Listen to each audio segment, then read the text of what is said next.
Hello, myself Sushobhan Rai. My designation is Assistant Professor at SBIST and my department is ECE. Now I am going to discuss the various kind of steps in IC fabrications.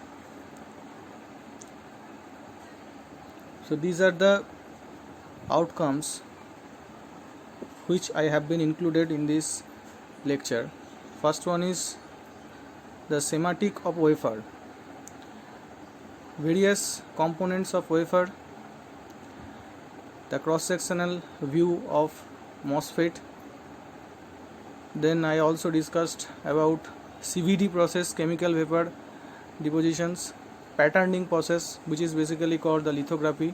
I will discuss later in this lecture. Doping process and various steps which are included in MOSFET fabrications. This is the schematic diagram of wafer have been shown over here. These are the basic structure of wafer.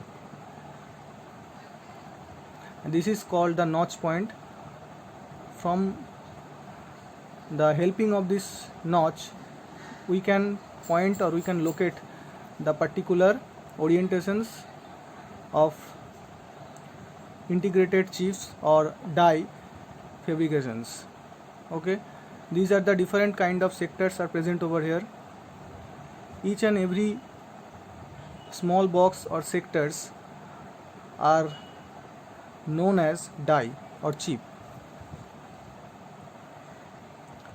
and each and every boxes form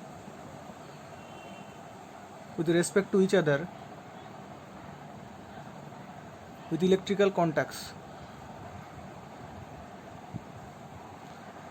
Some of the dies are used for testing purpose.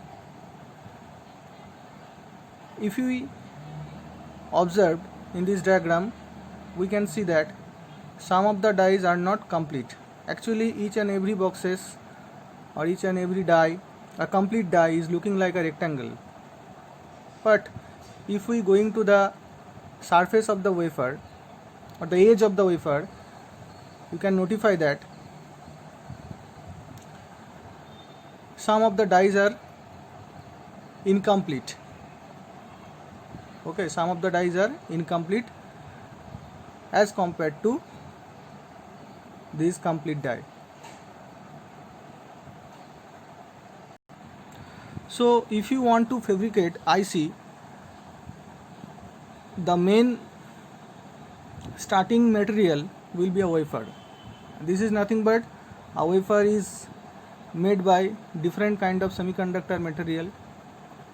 But in IC fabrications, we can choose basically the available material, which is silicon. So the starting material always be wafer in IC fabrication, single crystal wafer made by silicon, and these are the end products which I told, the dies or ICs. All of these are the end products of fabrications, and the intermediate steps are referred to as wafer fabrications. Some common wafer terminologies are chip or die,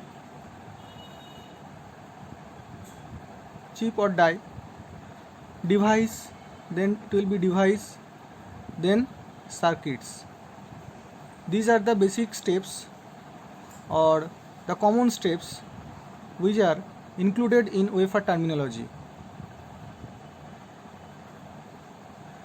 And the terminology die and chip on the wafer surface are most commonly used and interchangeably referred to one standalone unit or wafer surface.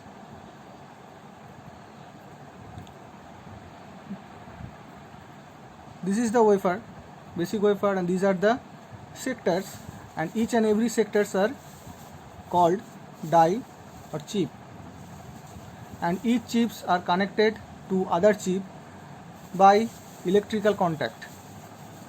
Okay.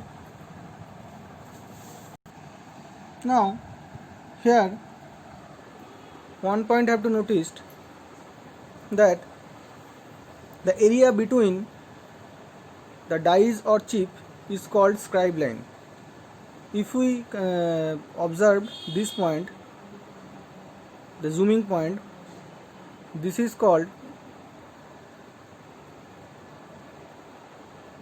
the area or the junction in between two dies, and this line is called scribe lines.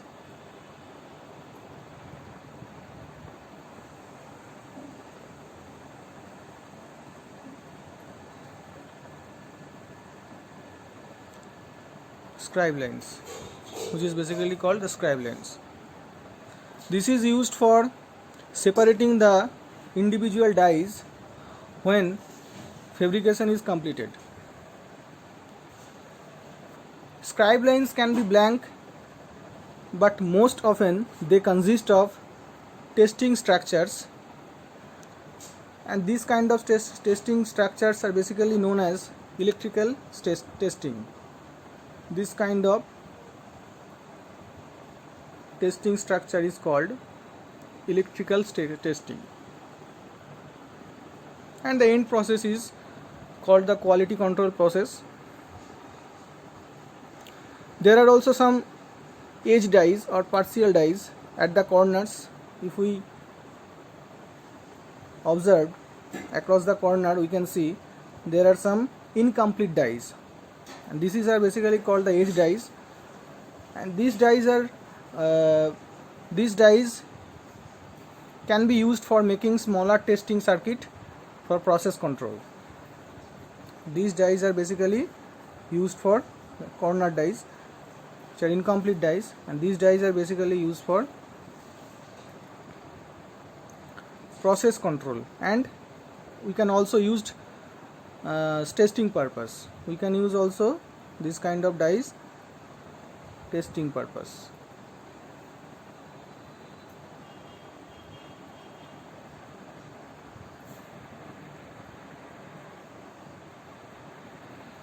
This is the cross-sectional view of MOSFET by using different layering. Okay.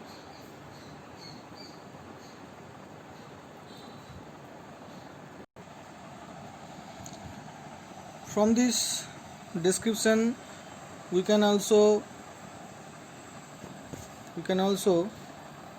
give a statement that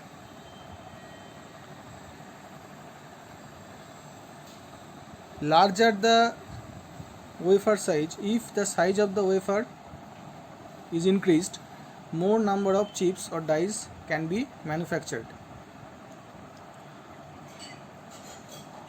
For example, for 300 millimeter wafers,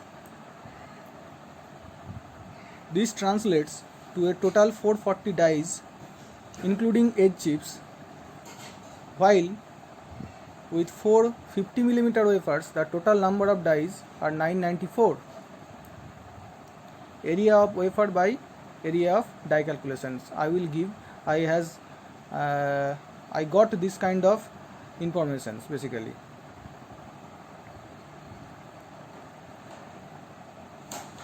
There are a number of different steps which have been included in IC fabrications. Typically, a wafer can moves from one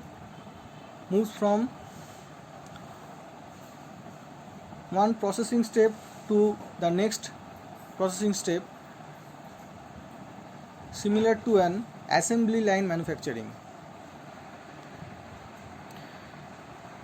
Different schemes for classifying the processing steps are available in IC fabrications. They are basically divided into 4 main categories. Number 1 is layering, second one is patterning, third one is doping, and last one is heat treatment. So this is the cross-sectional view of MOSFET showing with different layers.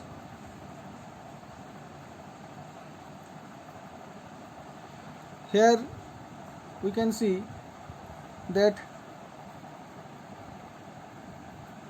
the polysilicon is used as a gate. Polysilicon is used as a gate. This is the source terminal. This is one kind of MOSFET. If we observe this diagram, we can conclude that this is the MOSFET diagram. So the polysilicon is used as a gate with this silicon compound, and these are the interlayer dielectrics. Layering is the process by which all these different materials are added to the MOSFET. Okay.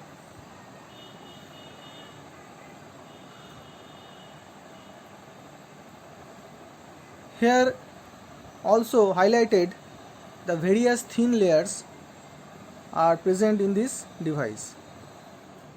These are the silicon dioxide layer, and this is all of these are dielectric layer, and this is the silicon nitride layer. This is the source terminal, this one is the drain terminal, and this is the terminal which sandwiching in between source and drain is called the gate terminal. So this is the complete configurations of a MOSFET, and the substrate chosen over here p-type substrate. So obviously the channel will be made by n-type substrate.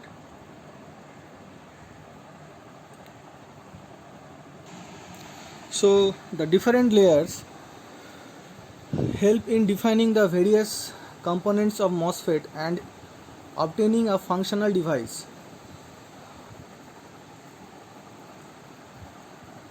Example, for example, the passivation layer helps in electrically isolating the metal contact to the source, drain and gate.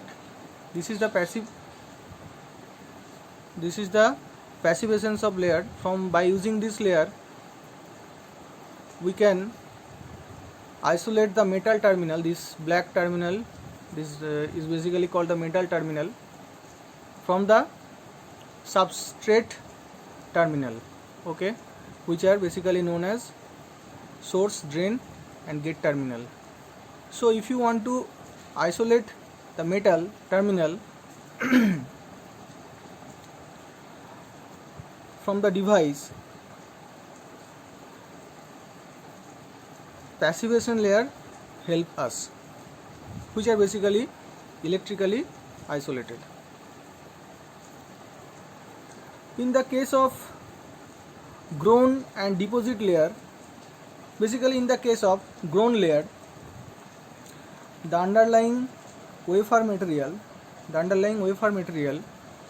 typically Si, made by Si, that would be consumed. This is basically formed by oxidations of Si into SiO2, and this is categorized into two types. Number one is dry oxidations, and number two is wet oxidation. In case of dry oxidations, the equations will be looking like this: silicon plus oxygen gas, and the component after reactions we will get silicon dioxide, and this insulating material deposited over here, over the surface area. But in case of wet oxidation, silicon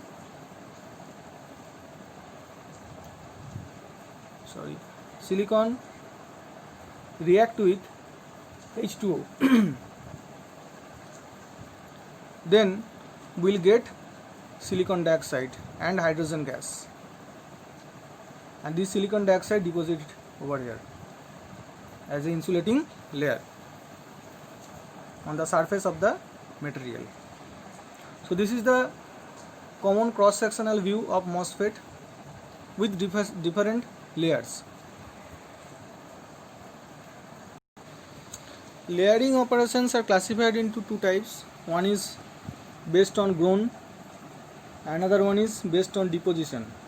Growns are classified into two types: oxidations and nitridations, and depositions are basically CVD. It is classified into CVD, splattering, evaporations, etc.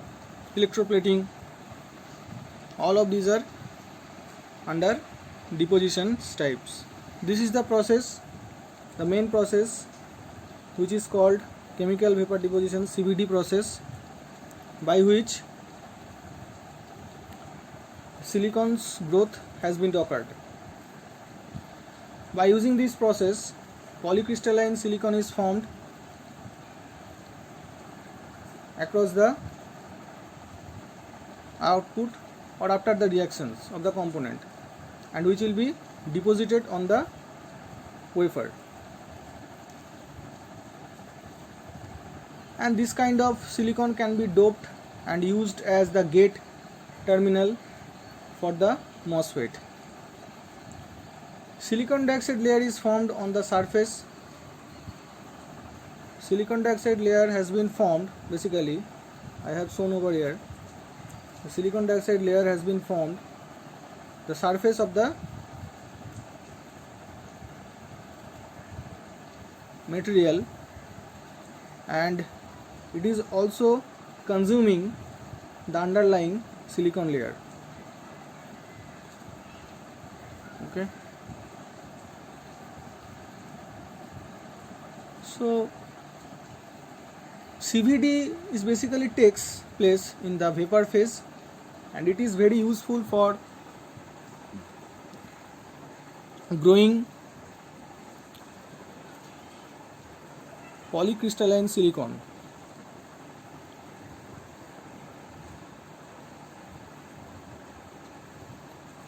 And here silicon dioxide layer is formed, I already told, on the surface by consuming the underlying silicon layer. For further oxidation, the oxidizing species are basically used over here, oxygen and nitrogen. Sorry, oxygen and H2O, not nitrogen, H2O, has to diffuse through the oxide to reach the silicon surface. These are the wafer placed inside the furnace, and this is the input, gaseous medium or acid, and we can control it by changing the input of this gaseous medium or acid medium, and we will get silicon crystalline wafer across the wafer.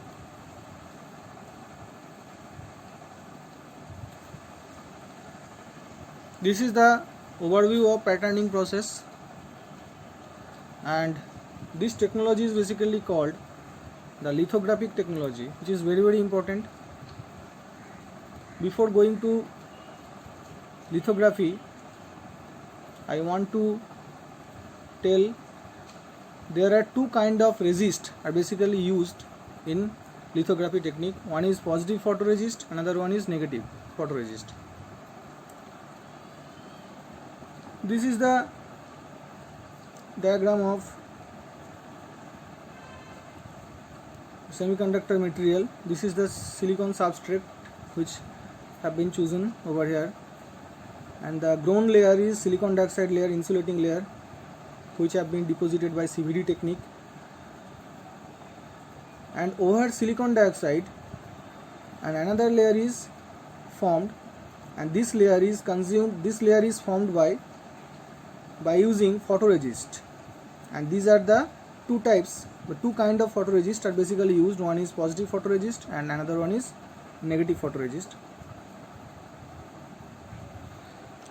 So in case of positive photoresist, this is one kind of photoresist in which the portions of the photoresist that is exposed to light become soluble.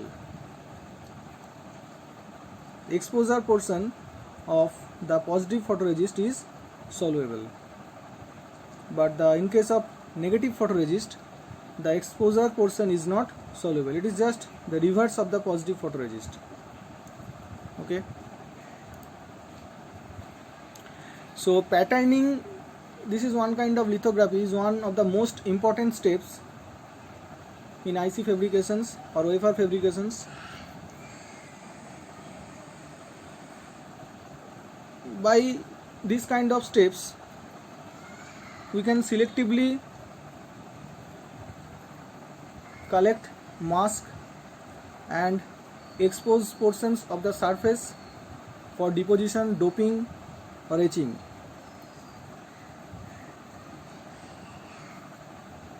It sets the critical dimensions of the device.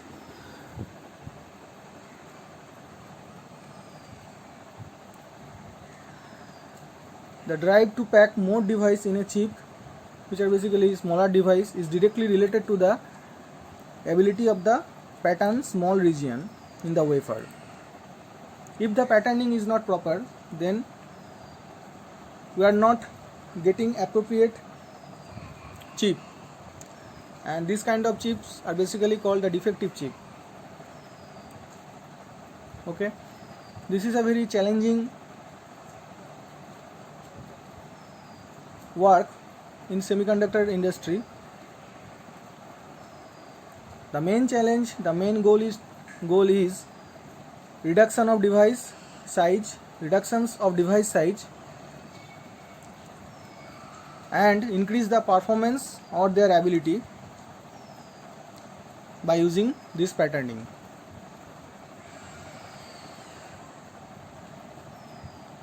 To make a pattern, we have to take a reticle at first. What is reticle? Reticle is nothing but it is the hard copy of the design that is transferred onto the chip.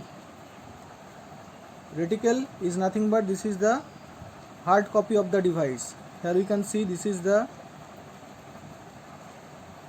reticle that or pattern that is transferred into the chip.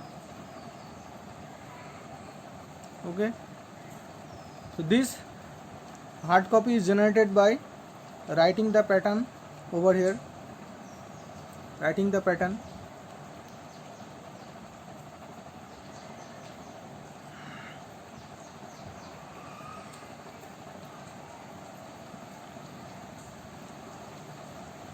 And if you want to write this kind of pattern by using reticle inside the chip, you have to use laser beam or electron beam, and is usually done by coated glass. Usually done by the coated glass. Then the pattern obviously transferred towards the chip, and the pattern transferred depends upon the what kind of photoresist you have been chosen. Okay,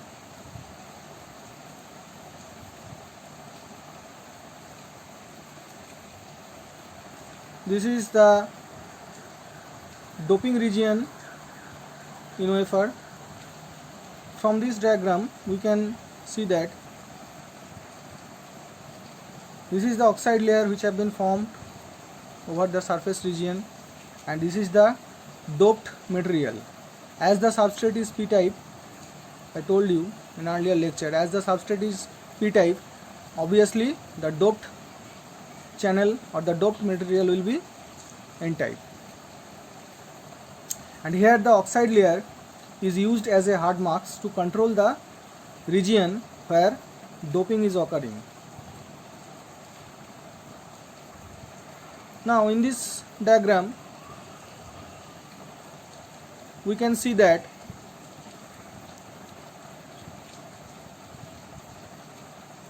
this is the defective particles. These are the defective particles on patterning process or lithography process.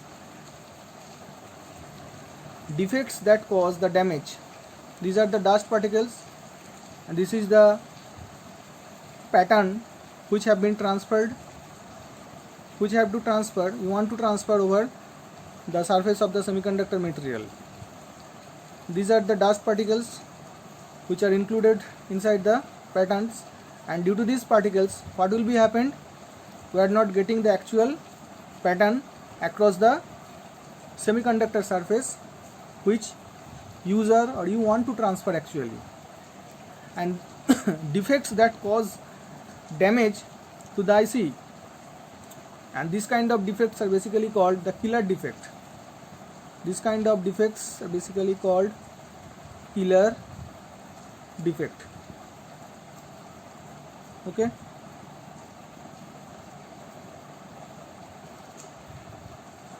And these kind of defects are basically occur due to the reduction of size of ICs. If we reduce the size more, then we will get more defects, and that will be turned into killer defects. So that is why this is the very challenging things which is called the photolithography or pattern transformations. Now this is the diffusion technique. Basically diffusions are two types. One is thermal diffusions, another one is ion implantations. This is basically doping techniques. By using this doping, we can diffuse material inside the semiconductor bead. So there are two main techniques for doping. One is thermal diffusions, which have been shown the figure A, and figure B shown the ion implantations. Thermal diffusions, it is nothing but the movement of dopant material. The movement of thermal diffusion is nothing but it is the movement of dopant material. This is the semiconductor bead.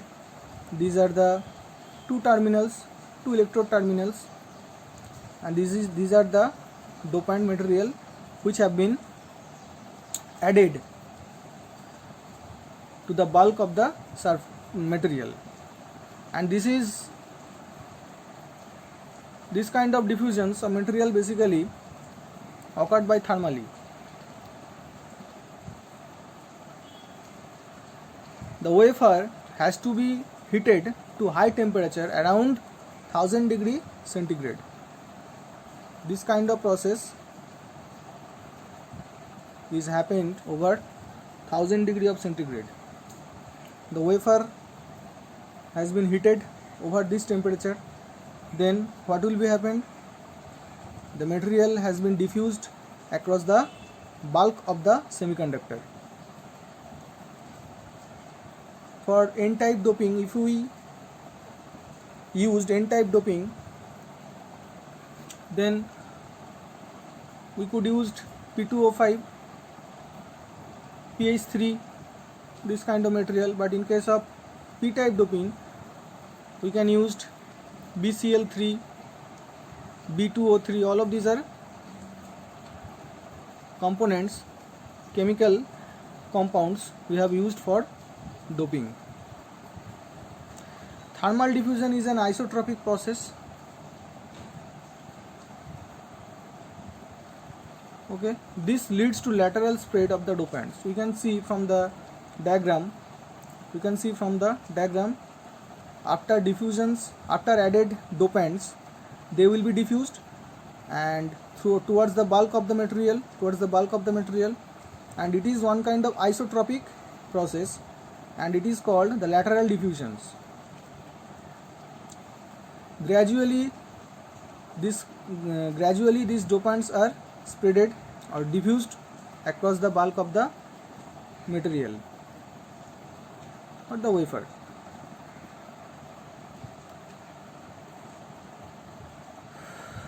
But in case of ion implantations, this is one kind of doping procedure, figure B.